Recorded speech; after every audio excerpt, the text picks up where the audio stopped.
자, 우리가 이제 페이지로는 12페이지를 보시면 되겠습니다. 라무단이 나와 있네요.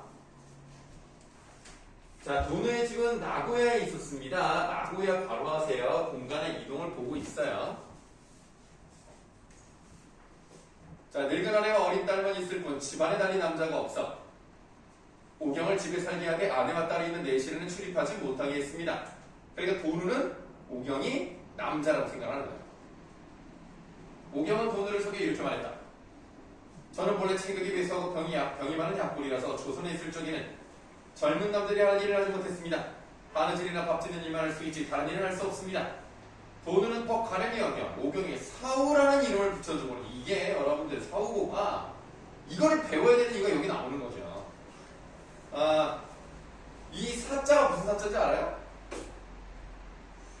사우고는 알아야 되는 거 아니에요? 똑같은 사자 쓰던데? 그럼 이 김포에 있는 사우가 뭔지는 알아? 그래도 학교를 갔으면 좀 한 번은 알아봐라. 고초는 무슨 뜻이에요? 고초는 무슨 뜻이야? 높은 마을 아니에요? 높은 마을이라는 뜻이에요? 몰라서 물어보는 거야. 알아볼게. 이 사자가 모래 사자예요. 그래서 그러니까 이 김포 지역의 사우는 여기가 김포니까 물이 지나다 그런 데 아닙니까? 그래서 모래 둔덕 이런 느낌이래요. 모래 모퉁이. 여기서 이제 우자가 어조사 우자기 때문에 딱히 해석은 어떻게 하는지 잘 모르겠더라고요. 이게 일본식 이름인 것 같아요. 자, 사우라는 이름을 붙여주면은 배를 타고 장사하러 나갈 때마다 항해장 일을 맡겼대요. 그럼 이제 배를 운행하는 거랑 관련이 있으니까 멀리 돌아다니다 보면은 추측을 만날 수도 있겠지요. 항해장 내고하시고. 자, 항해장 일을 맡겨 바로 하세요. 중국의 복건성과 절강성 일대 이렇게 많이 돌아다니는 것을 볼 수가 있어요. 이때 최첨은 요흥에 머물며 아까 요흥에 괄호 썼으니까 여기는 안 할게요. 여유문과 의형제를 맺었다. 여유문이 누이 동생을 최첨에게 시집 보내고 싶어하는 마음을 내보이자 최첨은 완강히 거절하며 이렇게 말했다. 비로 묶여져 있네요. 우리 일가족이 외적의 침탈을 입어 지금껏 늙은 부친과 가녀린 아내가 살았는지 죽었는지조차 몰라 제사도 지내지 못하고 있습니다. 이런 처지에 혼이나 나 혼자 편히 잘 살 궁리를 할 수 있겠습니까? 자, B라고 묶여져 있는 부분에 두 가지를 필기를 해보겠습니다. 여백이 많지가 않으니까 좀 자잘자잘하게 쓰세요. 일단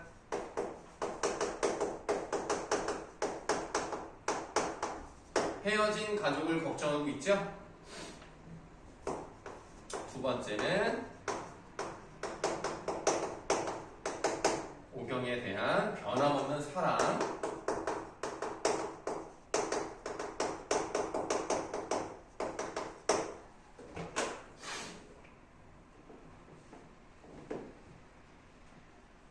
자, 여유문도 최초의 생각을 의롭게 여겨 더 이상 혼인을 권유하지 않았습니다. 그의 겨우 여유문이 병으로 죽었어요. 조력자가 죽었다는 것은 이 주인공이 또 한 번 시련을 겪을 수 있겠구나 라는 생각을 해볼 수가 있죠. 최초는 의탁할 곳이 없게 되자 양자간 괄호, 회수 괄호, 이게 다 지역 이름입니다. 떠돌며 명승지를 돌아보았다. 용문 괄호, 우혈 괄호, 원수 괄호, 상수 괄호, 그 다음 동정호 괄호, 악양루 괄호, 고소대까지 괄호하시면 이렇게 네 줄에 걸쳐서 여러 가지 공간적 이동이 있었네요. 네, 그래서 결국에는 신선이 되고 싶다 이런 마음을 먹게 되었다는 거니까 바로 다음 쪽으로 가겠습니다. 3문단. 이때 소무라는 사람이 있어요. 이 소무도 밑에 뭐라고 되어 있습니까? 조력자 동그라미 하시고 이 글은 지금 우리가 읽은 본문 부분에서 지급해서야 오른쪽으로 넘어갔단다. 거기 소무에 조력자라고 동그라미 하셔야고요. 이 글, 여러분들 교과서에 남아있는 본문에서는 조력자가 벌써 3명째가 나왔어요. 소무라는 사람이 있었는데 후가 학천이고 집은 항주 용근문 안에 있었습니다. 경전과 역사에 해박했고 공을 세워 명성 떨친 일을 좋아하지 않았으며 저술을 업으로 삼았다. 또 남에게 베풀기를 좋아하고 의기가 있었다라고 해서 이 C 부분에서는 직접적으로 제시되어 있는 부분을 알 수가 있죠. 네, 성격이 이렇다라고 그냥 말해주고 있네요. 최초과는 서로 직이라고 인정하는 사이였는데 라고 했을 때 이 직이라는 것을 그대로 해석을 하면 알다 지자의 몸 기자입니다. 그러니까 몸을 안다라는 건데요. 이거는 그 상대방, 그러니까 나를 알아주는 사람이니까 친한 친구를 지기라고 하는 거예요. 최척이 촉당으로 발행한다는 말을 듣고는 술을 들고 찾아왔다. 술을 마셔 얼근히 그냥 밑에 한번 보세요. 이런 뜻이구나. 그래서 이렇게 이제 설명을 하죠. 백슨, 이 세상을 살면서 누군들 불로장 생각이를 바라지 않겠는가와는 고금천하에 어디 그런 이치가 있단 말인가. 남은 생이 얼마 된다고 불로장생의 약을 먹고 굶주림을 참으며 괴로움을 자초하면 자초하면서 또 한번 보세요. 이런 결과를 자기가 생기게 한다. 그러니까 스스로 그런 거를 만들어낸다 뭐 이런 거겠지. 산도깨비에 이웃이 된단 말인가. 그러니까 신성되지 말고 나랑 같이 장사하면서 그게 오히려 통달한 사람 아닌가. 그래서 같이 떠나죠. 아무나. 경자는 봄이었습니다. 이게 시가적 배경이 상당히 구체적으로 나오죠. 맨 처음에 정유제랑부터 시작을 해가지고 경자년이 됐으니까 지금 몇 년 지났어요. 정확한 이 시가적 배경이 잘 나와 있다는 게 특징이에요. 최초의 소문을 따라 한 마을의 장사꾼들과 함께 배를 타고 안남에 걸어가세요. 베트남이죠. 혹시 어제 축구 봤어요?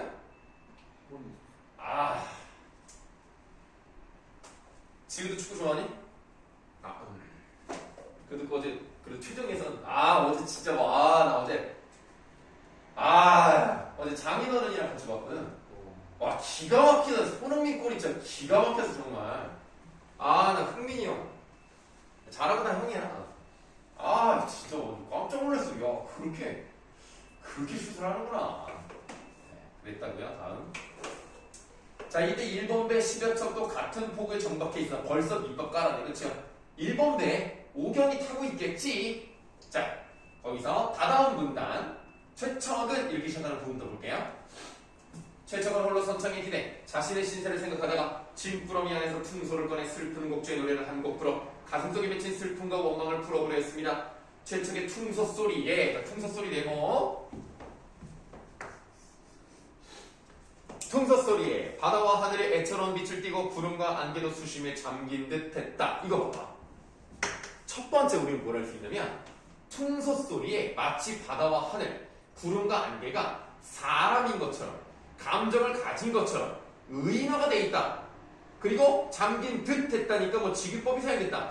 이거는 그냥 알고만 가시면 돼요. 딱 안 써도 되는데 중요한 건 뭐냐면 이런 자연물이 이런 심리를 가질 수가 없잖아요.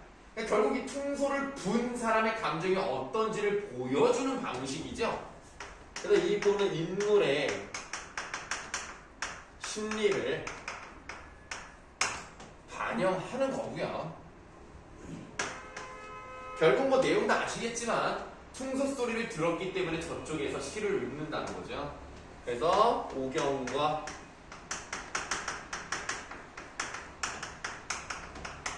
만나는 계기가 되고요. 좀 다른 말로 하면 만날 수 있게 해주는 역할이기 때문에 매개체로서의 역할도 하고 있구나.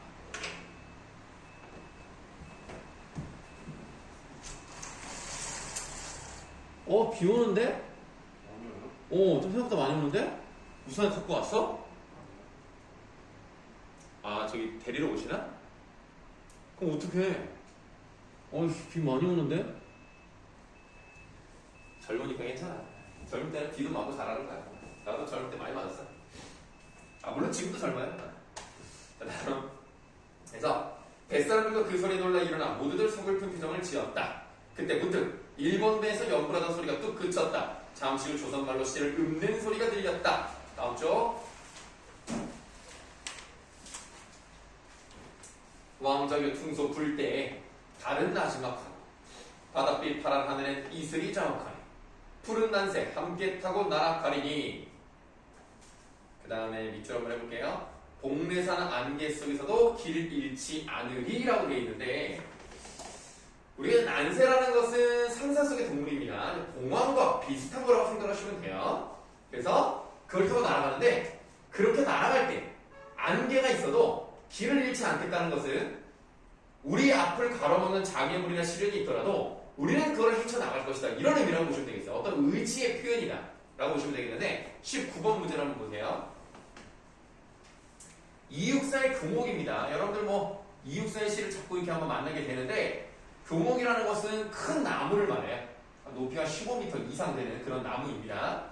그 이육사의 교목은 어떤 내용을 담고 있는지를 한번 간단하게 보도록 할게요. 지금 11부만 나와 있습니다만, 낡은 거미줄 휘두르고 끝없는 꿈길에 혼자 설레이는 마음은 아예 뉘우침 아니라라고 돼 있어요. 나무에 거미줄이 오랫동안 둘러 있었다. 이게 좋은 거 아닙니다.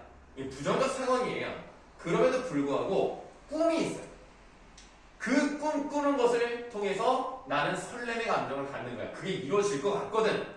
이거를 뉘우치지 않아요. 나는 반성하지 않습니다. 왜? 내가 꿈꾸는 것은 이루어질 테니까. 그런데 힘들잖아요. 검은 그림자가 쓸쓸해요. 부정적 현실이 점점 막 커져요. 다가와요. 그러면 마침내 호수 속 깊이 거꾸러져서 차마 바람도 흔들진 못해라. 우리가 일반적으로 차마라는 부사어는 차마 뭐할 수 없었다 이렇게 뒤에 부정적인 요소로 끝나긴 하는데, 이 뒤부를 보시면 차마 못해라 라는 말은 딱히 맞는 표현은 아니에요. 그렇지만 만약에 내가 시련과 유혹이 있을 거라면 거기에 흔들리기보다는 차라리 물속에 들어가서 죽겠다. 그러면 나의 의지를 끝까지 보여줄 수 있다 이 얘기예요. 그래서 아무리 바람이라던가 시련, 유혹 같은 거 오더라도 나를 절대 흔들지 못할 것이다 라고 해서 이제 의지가 잘 나타나 있다는 점. 그래서 이 19번의 답을 먼저 말씀드리면 그 A로 묶여져 있는 부분의 네 번째 줄이 되는 거예요. 그거 좀 알아두시면 되겠고, 자 그럼 지금 A로 묶여져 있는 부분은 과거에 오경이 지은 시입니다. 그러니까 이 시를 통해서 결국 만나게 되니까 이것도 퉁소스토리랑 비슷하게 이 두 사람의 만남의 매개체로서 역할을 한다는 점 알아두시면 되겠어요.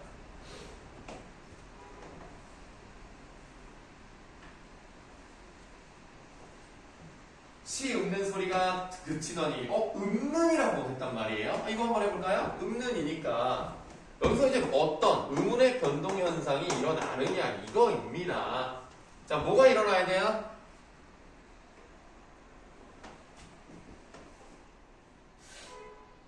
뭐 서구는 좀 더 자신 있게 말해야 되지 않나요? 시험 보면 확정인데. 자, 일단은 어떤 게 먼저다라고 말씀드리기는 어렵겠습니다만 일반적으로 지금 자음 앞이니까 음절의 끝소리가 일어나는 건 맞아요. 근데 우리가 먼저 얘가 떨어져 나가요. 탈락이 일어나야 돼요. 자음군 단수가 일어나고 그 다음에 피읍이 비읍으로 바뀌는 음절의 끝소리가 일어나고 뒤에 있는 니은 때문에 앞에 있는 비읍이 미음으로 바뀌는 비음화가 일어나서 읊는 이렇게 발음이 된다는 거. 결국 음문의 변동 현상이 3번 일어난다는 거. 그 중에서 탈락 1번, 교체 2번. 아시겠죠? 그런 것까지 기억하셔야 돼요. 자, 한번 해봤고, 읊는 소리를 듣고는 깜짝 놀라 어린 빠진 사람 같았다. 저도 모르는 새 퉁소를 땅에 떨어뜨리고 마치 죽은 사람처럼 멍하니 서 있었다. 소음과 말했다. 왜 그래? 왜 그래? 했더니 뭐 이거는 원래 뭐 우리 아내가 지은 시인데 이거 다른 사람은 모르는데 아이 시를 읽던 소리가 우리 아내랑 비슷해. 혹시 저기 있나? 뭐 이렇게 얘기를 하고 있죠? 자, 차분하답니다. 자, 그 자리에 두옹이라는 사람이 있었는데 젊고 용감한 자였어요. 여기 젊고도 마찬가지예요. 자음군 단순화가 일어나고 간이 미음으로 끝났기 때문에 뒤에 있는 기역이 쌍기역 발음 나는 겁니다. 젊고. 여기서는 탈락 한 번 일어나고 된소리 대기가 일어나죠. 자, 젊고 용감한 자였다 해서 그 밑에 인물의 성격을 직접 제시했다 밑줄해 주시면 되겠습니다. 자, 두옹은 채척의 말을 듣더니 의기 넘치는 표정이 되어 주먹으로 노를 치고 분연히 일어서며 이렇게 말했다. 내가 저 배로 가서 사정을 살펴보겠소. 이거를 보니까 두옹이라는 사람이 어떤 성격인지 의기가 넘쳤고요. 그 다음에 뭐 주먹으로 노를 쳤다던가 뭐 그런 표정이었다 이런 걸 봤을 때 그 밑에 그 두 줄짜리 밑줄 하시면 돼요.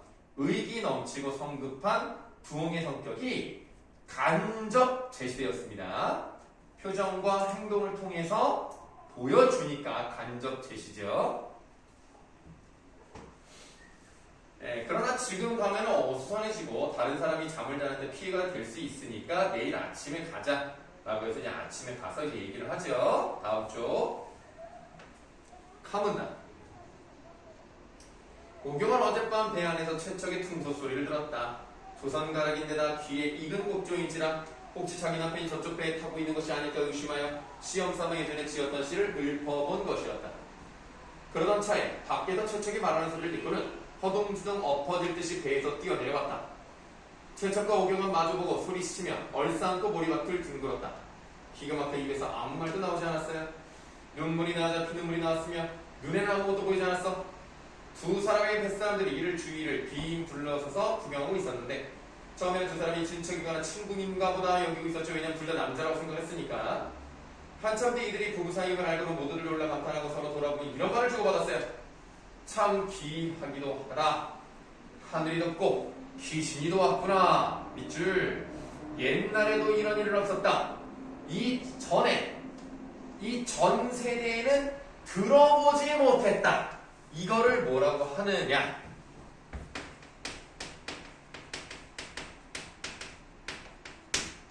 전대미문이라고 합니다. 이런 것들은 뭐 알아두면 좋은데 B급 그렇게 중요하진 않아요. B급. 자, 여기도 보세요. 최척과 오경이 극적으로 제외했다 이렇게 써있단 말이에요. 극적이라는 것은 마치 영화 한 편 같이 뭔가 이렇게 딱 그냥 클라이막스로 치다라는 그냥 감정 튀어나오고 막 이런 거죠. 극적인데 거기 써있는 거 밑에다가 우연성 하나 써놓으세요. 우연성. 그 넓은 세상에서 만난다 이거예요. 자, 이번엔 뒷부분의 줄거리를 보도록 하겠습니다. 최척은 오경과 함께 중국에서 살며 둘째인 몽선을 낳았습니다. 자, 첫째가 몽석이었고 둘째가 몽선입니다. 몽선이 자라서 어른이 됐어요. 그랬더니 밑줄 중국인인 홍도와 혼인을 시키네요. 이게 좀 특이한 거예요. 그러니까 지금 이게 보시면 외국인이랑 결혼했거든요.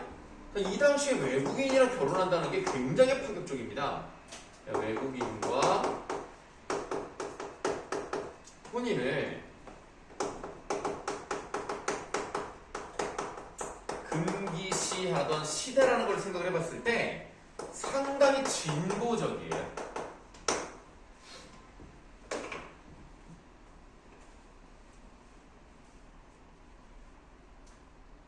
자, 이듬해 명나라와 후금 사이에 전쟁이 일어나자 또 밑줄 하겠습니다. 최척은 명나라 군사로 전쟁터에 나가게 되고 포로가 돼요. 그래서 여기서 뭐가 일어났어요? 세 번째 이별이 또 이별이 나온 거예요. 지금 만나고 헤어지고 이렇게 지금 반복되고 있죠? 자, 최척은 조선 병사로 출전했다가 포로로 잡혀온 아들 몽석과 포로 수용소에서 제외를 해. 그러니까 최척은 명나라 군사로 나갔고 몽석은 조선 병사로 나갔는데 여기서 또 만나네? 우연성 쓰시고.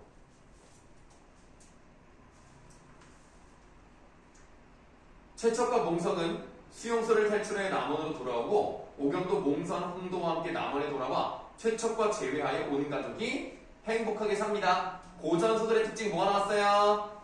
행복한 결말이 나왔다라는 거 알고 가시면 되겠습니다. 아까 이생규전전은 이별로 끝나고요. 최척전은 만남으로 끝나요.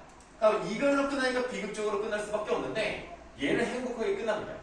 얘는 일반적 고전소설의 특징을 가지고 있는 거예요. 자, 16쪽으로 갈게요. 16쪽에 네모 2번 인물의 성격이 나왔습니다. 최척은 양반집 아들이긴 한데요. 그건 그렇게 중요하지 않고 그 다음에 용모가 빼어나고 생각이 주도면밀해요. 그러니까 외모도 훌륭하고요. 그리고 나름 애가 좀 재주도 있고 뭐 이런 거야. 이런 인물을 보통 뭐라고 얘기하냐면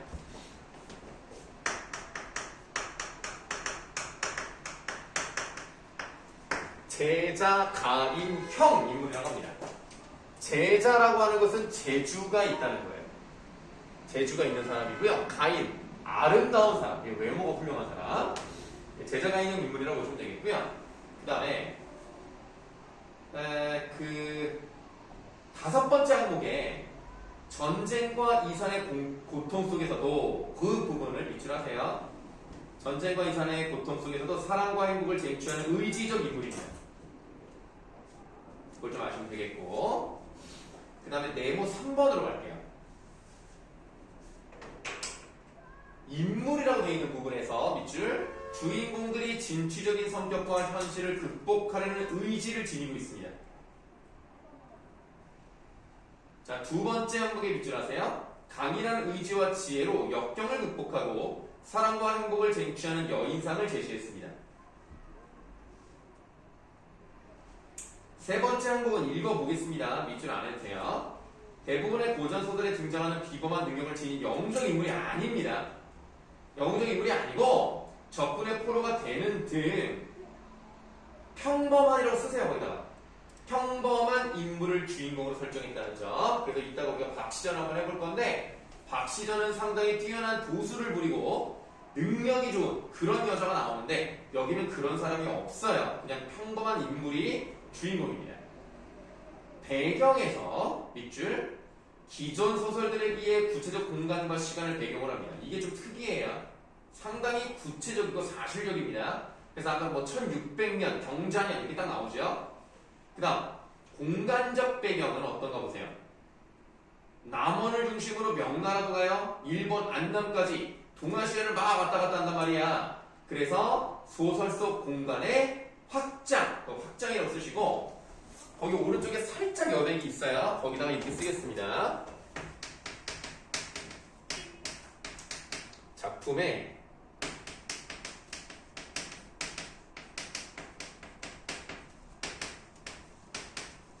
장대한 규모를 형성한다는 거죠. 그러니까 스케일이 크다는 얘기예요. 아주 스펙타클하죠. 자, 그 다음 읽어보면 임진왜란, 정유재란 후군과 명나라의 전투는 밑줄 실제 일어났던 역사적 사건을 배경으로 한다는 점. 그래서 사실성이 뛰어나요. 자, 이번에는 사건입니다. 사건의 2번째 항목의 밑줄, 구체적 사건 실제는 치명, 순차적 연도에 따른 서술과 정황의 역사성을 바탕으로 사실감, 현실감을 확보한다는 걸 알 수가 있어요. 그 다음에 2줄 내려가셔서 밑줄, 당시 백성들이 겪은 고통을 구체적, 사실적으로 표현했다. 자, 이번에는 구성과 표현 부분입니다. 뭐 임진왜란, 정유재란 후군과 명나라 전투 뭐 이런 게 나오는데, 이런 세 차례 전쟁을 통해서 만남부터 밑줄에 만남, 이별, 재회를 반복하면서 작품의 구성이 복잡해지죠. 자, 그리고 다음 항목이 상당히 중요합니다. 별 표현해놓으세요. 재회에 대한 최척 가족의 간절한 소망이라는 측면에서 보면 우연히 일어난 가족의 재회도 인과적인 사건의 구성원으로 볼 수 있다. 요 말이 나올 수 있거든요. 사실은 우리가 여기서 우연성을 몇 번 썼어요.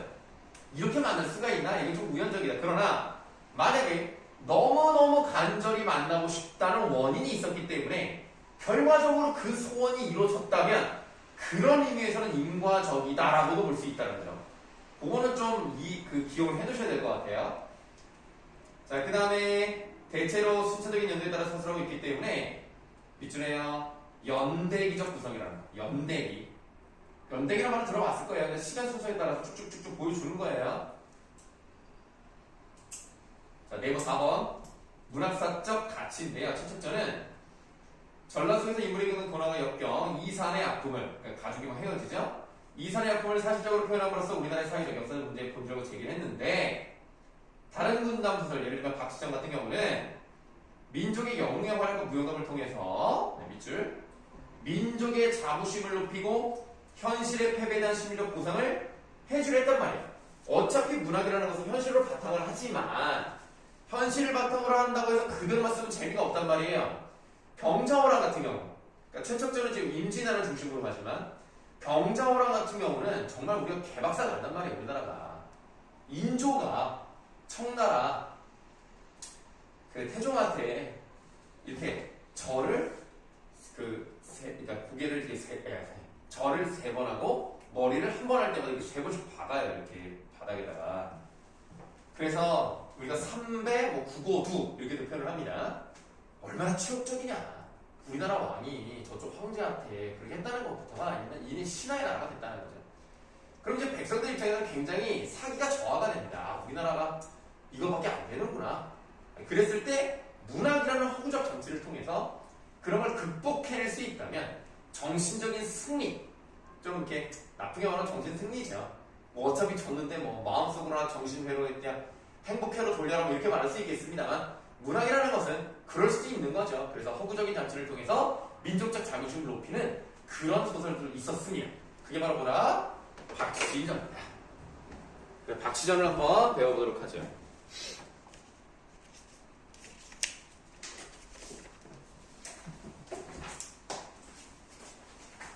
박시전은 다 갖고 너무 길어가지고요. 그냥 중간중간 잘라서 왔어요.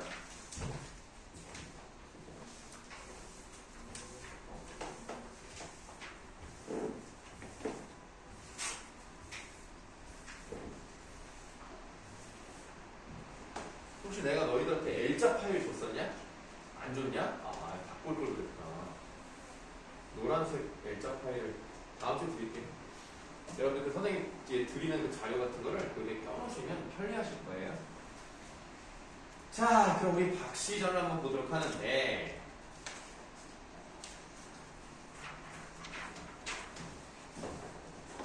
아까 이제 말씀을 드렸습니다만은 강히 영웅적인 이야기가 나옵니다. 그러다 보니까 실제 일어날 수 없는 도술 같은 걸 많이 부려요. 그래서 이 글의 성격은 일단 전기적이고요. 그리고 병자호란과 관련된 이야기예요. 그래서 분당 소설이 있다. 이런 요소가 있다. 그 다음에 박시전인데 박시가 여자란 말이에요. 그래서 여성 주인공이 나오는데 우리가 두 가지를 이제 한 번에 효과를 내는 거죠. 그러니까 병자호란이라는 것은 결국 남성 중심 국가에서 이 양반으로 대표되는 사람들의 정책적 실패. 물론 이제 왕이 그런 결정을 하는 거지만 결국 사대부들이 잘못을 했죠. 그러니까 남성 중심의 사회에도 불구하고 제대로 하는 일이 없으니까 여성은 그때 당시에는 좀 약간 사회적으로 배제가 됐죠. 이런 여성이 나타나면서 여성들도 할 수 있다. 그리고 우리 민족적 자긍심을 고취시킨다. 이 두 가지를 다 얻어내는 건데요. 그래서 여성 주인공이 이제 나오면서 여성의 능력을 좀 부각시켜요. 여자들도 할 수 있다. 그러니까 남성들이 지금까지 다 해먹어놓고는 제대로 하는 건 없지 않았느냐. 남성 중심 사회를 비판합니다.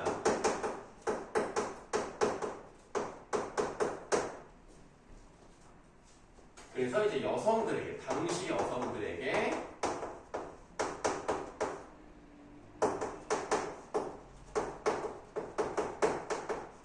대리만족을 하게 해줬다. 이렇게 보시면 되겠습니다.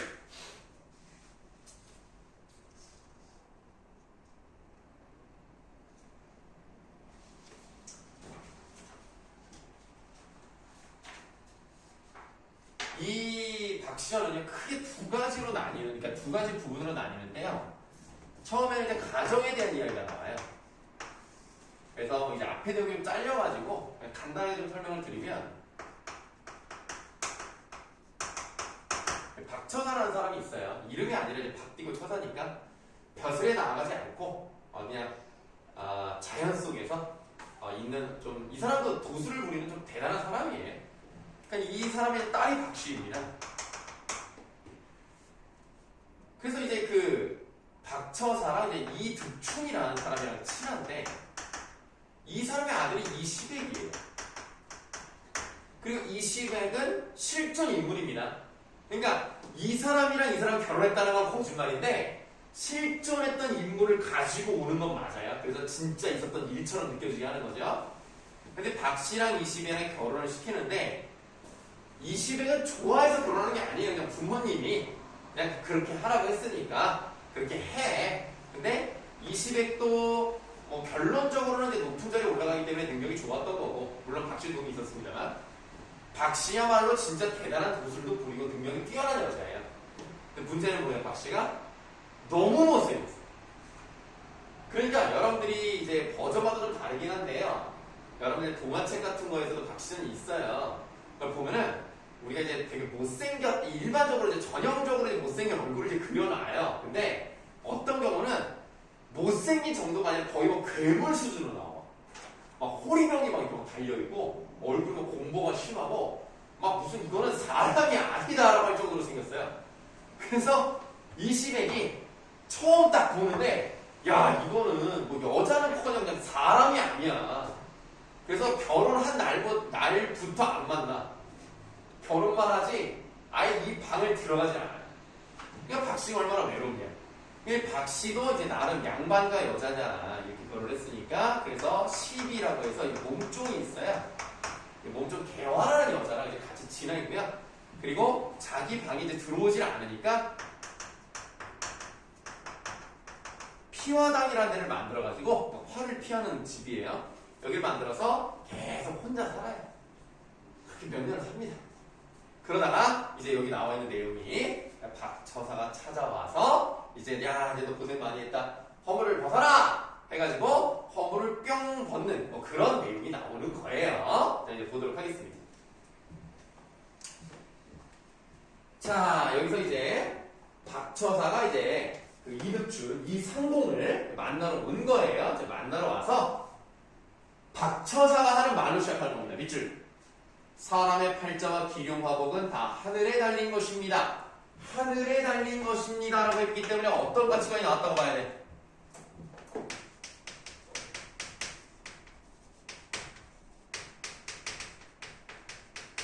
운명론적 가치관이 나타났다. 이렇게 보시면 돼요.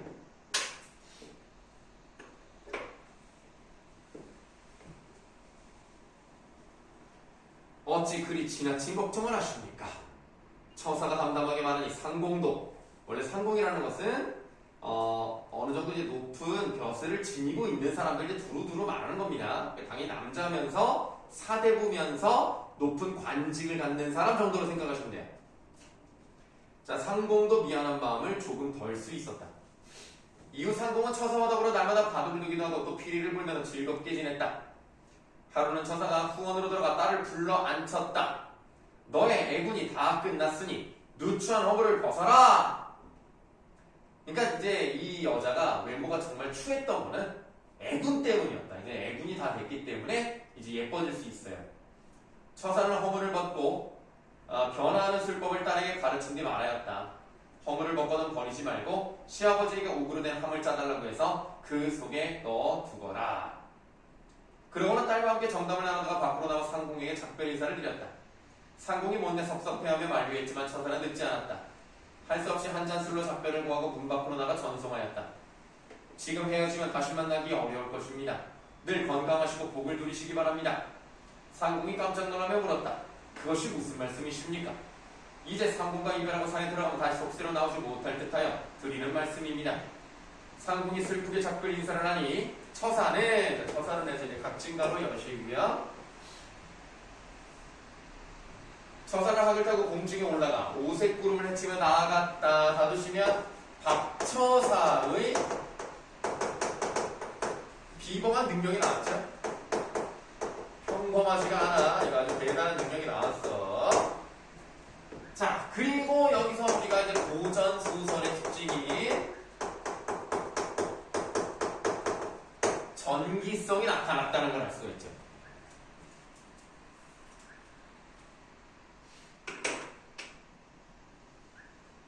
잠시 후 구름이 걷혔는데 처사가 간 곳은 보이지 않았습니다. 그날 밤 박씨는 또 한번 갑진가로 하시고요. 박씨는 몸을 깨끗이 씻은 뒤 둔갑술을 굴려 허물을 벗었다 하고 닫으면 되겠어요. 여기는 이제 박씨의 비범한 능력이죠. 마찬가지로 고전 소설의 전기성이 나타났기 때문에 각진가로 했고요. 이 부분에 하나를 더 추가해서 필기를 해본다면 여기서 이제 변신 뭐가 나와요? 네, 맞아요. 화소. 모티프가 나옵니다. 자, 화소라는 것은 어떤 이야기에 두루두루 나오는, 보편적으로 나오는 이야기거리, 그런 요소, 이게 바로 화소라고 하고 영어로 모티프라고 하죠. 변신 모티프가 나온 부분이에요. 자, 나리 말고는 박씨는 개화를 불렀다. 개화가 들어가 보니 전에 없던 절세가인이 방 안에 앉아 있었다. 여인의 얼굴을 아름답게 그지었었으면 그 태도는 너무도 기이했다. 월궁항하나 무산선이라도 따르지 못할 듯했고 서시와 양귀비도 미치지 못할 정도였다라고 되어 있는데, 서시와 양귀비는 중국의 아주 유명한 미녀죠. 근데 이제 우리가 생각하는 그런 미녀는 아닙니다. 그러니까 서시는 잘 모르겠는데 양귀비는요, 몸이 어떻게 생겼냐면 그냥 대충 그리는 거예요.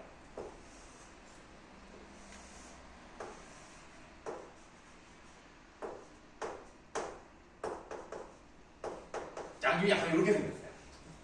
그래서 몸이 둥글게, 지금은 좀 뚱뚱했죠. 그런데 이제 이때 당시에 굉장히 예쁜 그런 미녀라고 해요. 그리고 내가 의도적으로 이렇게 그린 게 뭐냐면 발이 조금 해서, 이 양귀비도 이제 그때 황제가 있었을 거 아닙니까? 아마 당태종이가 그럴 거예요. 근데 그 양귀비를 손바닥에 올려놓고 이렇게 했대. 무게가 그건 좀 어려울 것 같죠? 근데 발이 되게 작았다고 그래요. 그래서 양귀비가 이게 굉장히 예뻤대요. 그래서 그걸로 유명한 사람인데, 그것도 이 사람에 비하면, 박씨에 비하면 그 정도는 이제 미치지 못했다. 뭐 이런 얘기입니다. 박씨가 훨씬 예뻤다. 이런 얘기인데요. 자, 아까 선생님 맨 처음에 뭐라 그랬냐면, 이 글은 이제 두 부분으로 나뉩니다. 가정담이 나오다가, 그 다음에 이제 실제로 역사와 관련된 이야기가 나오기 시작을 해요. 그래서 이제 전쟁에 관련된 내용이 나왔는데, 이제 중간 부분을 좀 설명을 드리면, 자, 임경업이라고 들어봤는지 모르겠어요. 이 사람도 실존 인물입니다. 지금 북한 지역에 의주라는 지역이 있어요. 그 의주 지역을 이제 다스렸던, 그쪽을 이제 국경을 이제 수비했던 그런 사람이고, 실제로도 백성들의 어떤 신임을 많이 받고 존경을 받았던 그런 장군이라고 합니다. 임경업과 이시백 둘이 이제 힘을 합쳐가지고, 자, 청나라가 이렇게 있고 명나라가 이렇게 있으면 가달이라고 하는 작은 나라에서 청나라를 쳐들어와요.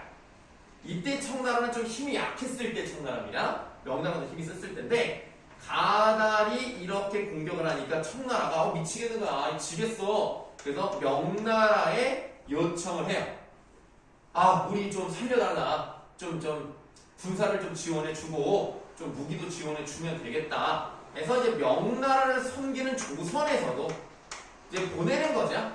그러니까 이시백과 임경업이 힘을 합쳐서 가달국의 침입을 막고 청나라를 살려줘요. 그러면 청나라 입장에서는 우리나라가 되게 은혜로운 나라잖아. 그런데 이놈들이 점점 힘이 세지다 보니까 다시 조선을 쳐들어오는 거죠. 그러니까 한마디로 이 소설에서는 은혜도 모르는 나라, 오랑캐 족속, 이렇게 표현을 하는 건데요. 그리고 이제 청나라에서 실제로 어떤 장수가 왔는지 이름 아세요? 이름. 그 본문에 나오는데, 용골대라고 하는 장수가 실존 인물입니다. 얘는 실존 인물이고, 얘 동생이 있어요. 용율대. 버전마다 어떤 데는 용율대, 어떤 데는 용홀대라고 하는데, 어제 용율대가 동생인데 얘는 허구예요. 그러니까 용골대에게 우리가 무참히 박살이 났기 때문에 얘는 멀쩡히 잘 살아서 돌아가고, 얘는 실제로 존재하지 않았던 얘기 때문에 얘는 죽어요. 그런 내용이 나옵니다. 그래서 병차오란이 발발하고, 그리고 아까 이제 박씨가 도수를 부리는 게 맞지만, 이 박씨와 오래 함께 있었던 몸종인 개화가 앞에다가 도수를 부리는 것 같지만, 사실은 뒤에 있는 박씨가 개화를 조종한다고 봐야 되겠죠. 그러니까 아바타 같은 거죠. 그래서 개화를 앞으로 내세워서 박씨가 이제 뒤에서 이제 조종을 합니다. 그 이유가 뭔지를 생각을 해본다면, 얘는 이제 몸종이기 때문에 이제 노비죠. 그러니까 천민인데 박 씨는 천민이 아니라 양반집이잖아요. 그래서 이 양반집 여자가 사회적으로 좀 대놓고 활동하는 게 좀 부담스러웠기 때문에 이렇게 이제 대신 자신 아바타를 내세웠다 이렇게 생각하시면 되겠습니다. 자, 이렇게 설명을 다 드렸고, 자, 그 다음에 이제 그림에 나와 있는 여자가 그럼 누구라는 거예요? 이게 개화라는 거예요. 박씨가 아닙니다. 개화가 나와요. 그리고 보시면 개화라를 어떻게 할 수 있냐면 머리를 올리지 않았잖아요. 그러니까 결혼을 하지 않았다는 거예요. 그래서 박씨는 결혼을 했기 때문에 머리를 올렸어야 되는데 이 여자는 이제 그러지 않으니까 뭔가 양반집 여자는 아닐 수 있겠다. 물론 뭐 양반집 여자도 결혼하기 전에는 머리를 묵직해 올리진 않습니다만은 어쨌든 결혼하지 않은 여자를 보니까 이 사람은 이제 박씨는 아닌가 보다라고 생각해 볼 수가 있겠어요.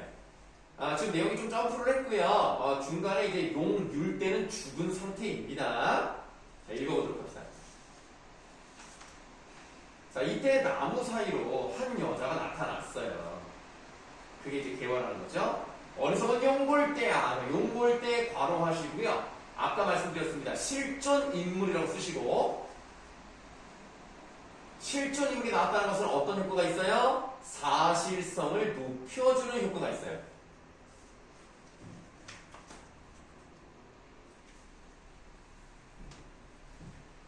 네 동생 용율대가, 얘는 이제 가짜라고, 내 칼에 놀란 혼이 되었는데 죽었다 뜻이야.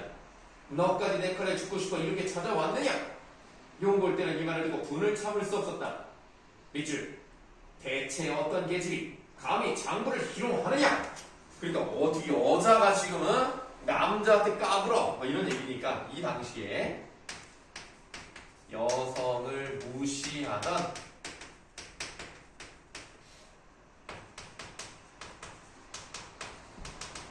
남성 중심 사회의 가치관이 나오고 있다는 것을 알 수가 있어요.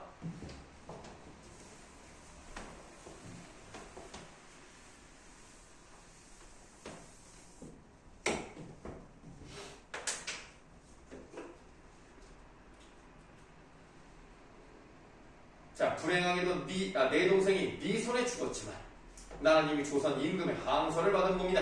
항복하는 문서를 받았어요. 이제 너희도 우리나라 백성인데 어찌 우리를 해치려 하느냐?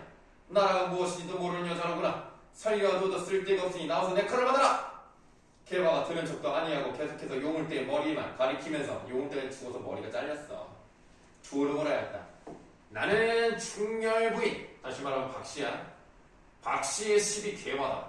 너야말로 참으로 가련한 사내로구나. 네 동생, 넉생. 네 동생 용일대도 내 손에 죽었는데 너 역시 나같이 연약한 여자 하나 당하지 못해 그렇듯 분통해하느냐? 참으로 가련한 놈이로다. 받으시면 용골대를 조롱하고 있죠. 이렇게 실존 인물이었던 용골대를 조롱한다는 것은 우리가 정신적으로 이겼다 뭐 이런 거 아닙니까?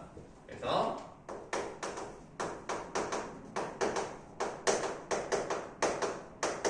청나라에 대한 당대 민중의 분노를 반영하고 있는 부분이에요.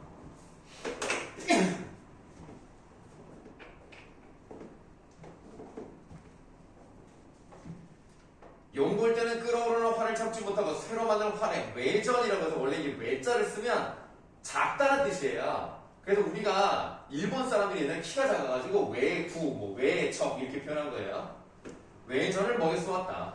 하지만 개화를 앞에 각진거로 여시고 그래서 각진거로 치신 부분은 다 전기적 요소가 있는 부분이에요. 개화를 마치기는커녕 67걸음에 가 떨어져 버렸다. 받으시면 아무리 싸도 앞에 자꾸 떨어지는 거야. 맞추질 못해. 화가 머리끝까지 치밀어 오른 용골대가 다시 군사를 몰아쳤다. 모든 군사를 한꺼번에 화살을 쏘아라! 명령을 들은 군사들이 앞다투어 화살을 쏘았지만 역시 하나도 맞히지 못했다. 화살만 어디한 채 가슴이 막혀 어찌할 바를 모르고 있던 용골대는 황급히 김자정을 불렀습니다. 김자정 바로 하시고요. 김자정도 실존인물. 그런데 조선 3대 간신의 하나예요. 김자점이 아주 유명합니다. 그래서 결국에는 이제 청나라 쪽에 붙었죠. 지금 여기서. 김자점이 이제 여러 학자가 얘기를 했을 때 나름의 뭐 3대 간신을 뽑을 거 아니에요. 역사학자들이. 근데 김자점은 꼭 들어간다고 해요. 그만큼 이제 유명한 간신이고 결국에는 이제 1위부터 저위부터 하다가 나중에 능지천참을 당합니다. 그래도 김자점이 왜 이렇게 힘이 세졌냐면 인조를 도와서 인조 반정을 일으켰거든요. 그래서 나름 이제 그 모반에 성공을 했기 때문에 어떤 개국 공신으로 좀 이렇게 잘 나갔었어요. 나중에 능지천참을 당합니다. 김자점 나쁜 놈인데 좀 재미있는 거는 김자점의 자손이 김구라고 하더라고요. 그게 좀 신기하더라고. 자, 김자점을 불렀습니다. 너희도 이제 우리나라의 백성이다. 얼른 도성의 군사들을 뽑아서 저 팔문금 사진을 깨뜨리고, 이거 팔문금 사진 뜻은 몰라도 돼요. 그냥 얘가 이제 뭐 펼쳐놓은 진법입니다. 박씨와 계열을 잡아들여라. 만일 거역하다면 군법에 따라 처벌할 것이다. 서리빨 같은 명령을 내리자 김자점이 건방한 소리가 대답했다. 밑줄. 어찌 장군의 명령을 거역하겠습니까? 이거 기분한데?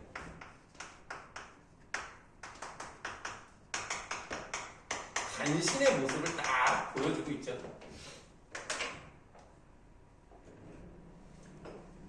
김자점은 급히 군사를 모아 대포 한 방을 쏜 뒤 팔문금사지를 에워쌌다. 그런데 또 각진가로 하세요.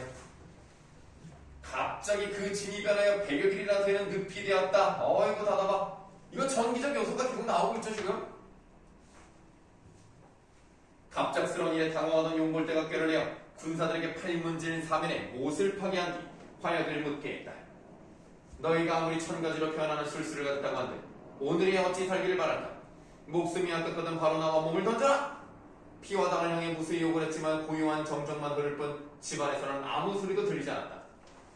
용골대가 군사들에게 명령하여 일시에 불을 지르니 화약 터지는 소리가 산천을 무너뜨릴 것 같았다. 과장적인 요소가 있죠. 사면에서 불이 일어나 불빛이 하늘을 가득 메웠다. 하고 이제 내용이 조금 넘어가서 박씨가 개화를 시켜 용골대에게 소리쳤다.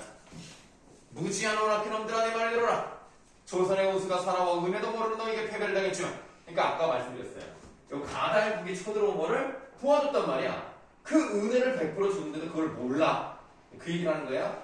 너희에게 패배를 당했지만 왕비는 데려가지 못할 것이다.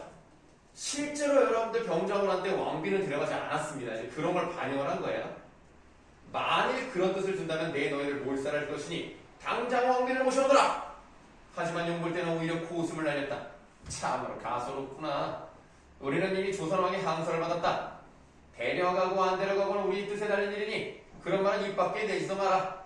오히려 욕설만 무수히 퍼붓고 듣지 않자 개화가 다시 소리쳤다. 너희의 뜻이 진실로 그러하다면, 그러니까 왕비를 데려가려고 한다면 이제 내 재주를 한 번 더 보여주겠다. 개화가 각진가로 개화가 주문을 내자 문득 공중에다 두 줄기 무지개가 일어나며 모진기가 천지를 뒤덮을 듯 쏟아졌다. 뒤에 얼음이 얼고 그 위로는 흰눈이 날리니 오랑캐 군사들의 말발굽이 땅에부터 한 걸음도 옮기지 못하게 되었다. 받으시면 전기적 요소 나왔다는 거고, 그제야 용골대는 사태가 예사롭지 않음을 깨달았다. 당초 우리 왕께서 분부하시기를, 여기서의 왕비는 청나라의 왕비를 말하는 거예요. 용골대 입장에서 왕비이기 때문에 청나라 황제의 부인입니다. 그런데 이 왕비도요 나름 능력이 좋아요. 그래서 앞으로 일을 예언하고요 멀리 바라볼 수 있는 능력이 있어서 절대로 박씨 집 뒤에는 가지 마라. 왜냐면 이게 있으니까, 피화당이 있으니까. 여기 피화당은 꼭 피화당. 자, 알았어요?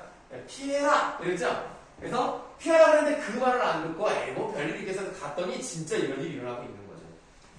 그래서 이 미래를 좀 내다보는 그런 사람이라서 나름 왕비도 그런 비범한 능력이 있긴 한데요.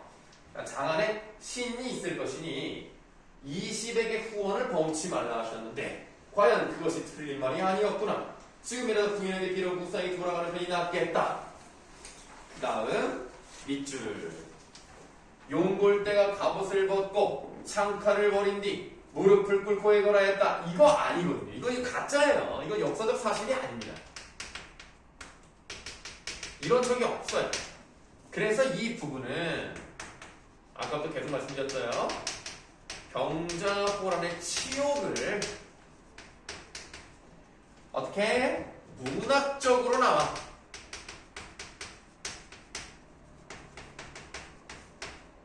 보상받으려는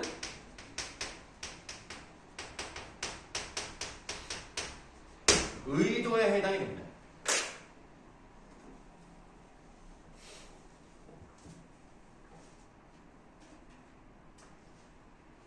소장이 천하를 두루다니다 초선까지 나왔지만 지금까지 무릎을 꿇은 적은 한 번도 없습니다. 이제 부인 앞에 무릎을 꿇어 비나니 부인의 명대로 왕비를 모셔가지 않을 것이니 부디 길을 열어 무사히 돌아가게 해주십시오. 무수히 애원하자 그제야 박씨가 발을 걷고 나왔다. 그래도 이제 밑에 그림 보시면 박씨가 나왔죠. 보면 이제 비녀를 꽂고 있잖아요. 머리를 올렸죠. 그리고 부채를 들고 있습니다. 이 부채를 통해서 이 박씨 주변에 있는 그 진법이 있었죠. 그 팔문금사진. 그 주변에 이제 화약으로 불을 붙였는데 그걸 오히려 여기에 부채질을 딱 하니까 이제 아까 좀 잘리긴 했습니다만 이제 청나라 쪽으로 청나라 군대들 쪽으로 바람을 타고 가요. 그래서 이제 불복하는 그런 내용입니다. 좀 어떻게 예쁘게 생겼어요? 내가 볼 때는 개화랑 그렇게 큰 차이는 없는 것 같은데 이 당시 굉장히 예쁜 그런 스타일인가 봐요. 자, 그래서 그제야 박씨가 발을 걷고 나왔다. 원래는 너희의 시도 남기지 않고 모두 죽이려 했었다. 밑줄. 하지만 내가 사람 목숨 죽이는 것을 좋아하지 않기에 용서하는 것이니. 아니죠. 뭐 이제 박씨라는 사람은 존재하지 않았으니까 실제 상황이 아닙니다. 지금. 네 말대로 왕비를 모셔가지 마라. 너희가 해서 꺽쇠. 너희가 부득이 세자와 대군을 모셔간다면 그 또한 하늘의 뜻이기에 거역하지 못하겠구나. 하다봐. 하늘의 뜻이는 뭐 나왔어? 운명론적 가치관이 나왔죠. 그리고 실제로 왕비는 데려가지 않았어요. 근데 왕자들은 데려갔죠. 그래서 소현세자와 복림대군을 데려갔습니다. 그래서 소현세자랑 복림대군이랑 나중에 돌아와요. 그리고 누가 왕이 돼요?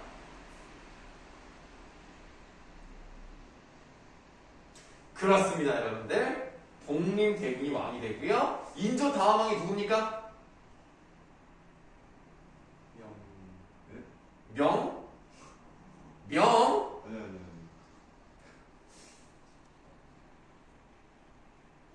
효종입니다. 효종. 네, 그렇다고요. 네. 지금 하고 있죠. 대정, 대생. 이거 하고 있죠, 지금. 네. 자, 다음. 부디 조심하여 모셔가라.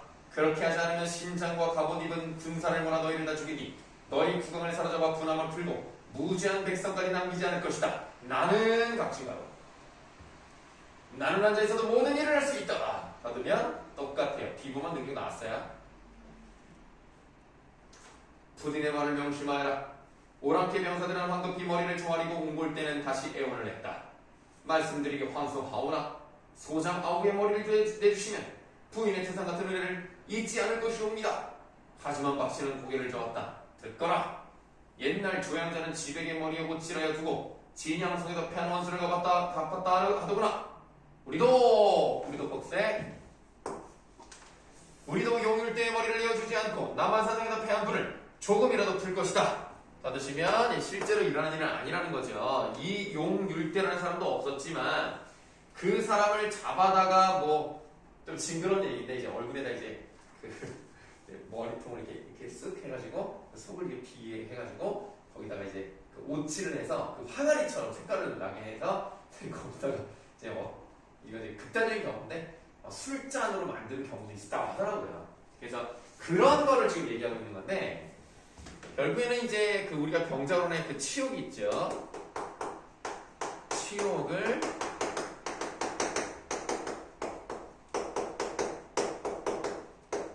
상상 속에서나마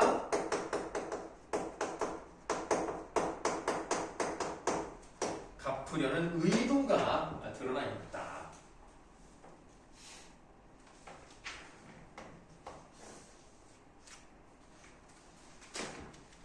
그래서 이제 여기서 가거라 해가지고 이제 가다가 또 누굴 만나냐면 임경업을 또 만나요. 왜냐면 이제 북한 의주 쪽이니까 여기를 통해서 가야 된단 말이에요. 청나라 가려면. 얘를 만나면 얘가 또 가만히 안 두려고 그러죠. 그랬을 때 이제 갑자기 이제 임금에게서 문서가 옵니다. 그래서 우리가 이미 청나라와 화친했으니까 우리가 이제 전쟁에서 졌어. 그러니까 그냥 보내줘. 해서 이제 임경업이 또 보내준다고 이런 내용이 나와요. 자, 이렇게 하면 우리가 박시전을 한번 보면서 어떤 차이점이 있는지를 한번 봤습니다. 박시전은 이렇게 도술도 그리고 전기적 요소가 많이 나오는 데 비해서 최척전은 전기적 요소가 아예 없는 건 아니에요. 그쵸? 있긴 있어. 장미불 나오는 부분에 나타났지만 이 정도로 전기성이 많이 나타나지 않습니다. 그래서 평범한 사람들의 고통받는 이야기가 주된 이야기라면 박시전은 잊지 않을 확구적인 것을 통해서 민족적 자긍심을 보충시키기 위한 그런 장치가 많이 사용된다. 이렇게 보시면 되겠습니다. 자, 그럼 좀 쉬었다가 이제 이어서 이제 한번 문제 푸는 시간을 가져보도록 하죠. 지금 서우고 같은 경우는 그럼 선생님이랑 모든 진도 부분은 끝이 난 거예요. 그쵸? 네, 그러니까 이제 문제 좀 풀면서 정리하면서 이제 앞으로 열심히 복습하면서 가도록 하고, 고청호도 지금까지 선생님이랑 한 부분이 아직 학교에서 하고 있는 거랑 지금 같단 말이에요. 그쵸? 우리가 소나무도 이제 저번에 수업 시간에 했었으니까. 그래서 뭐 고청호도 좀 문제도 좀 풀고 좀 그러도록 하겠습니다. 쉬었다 합시다.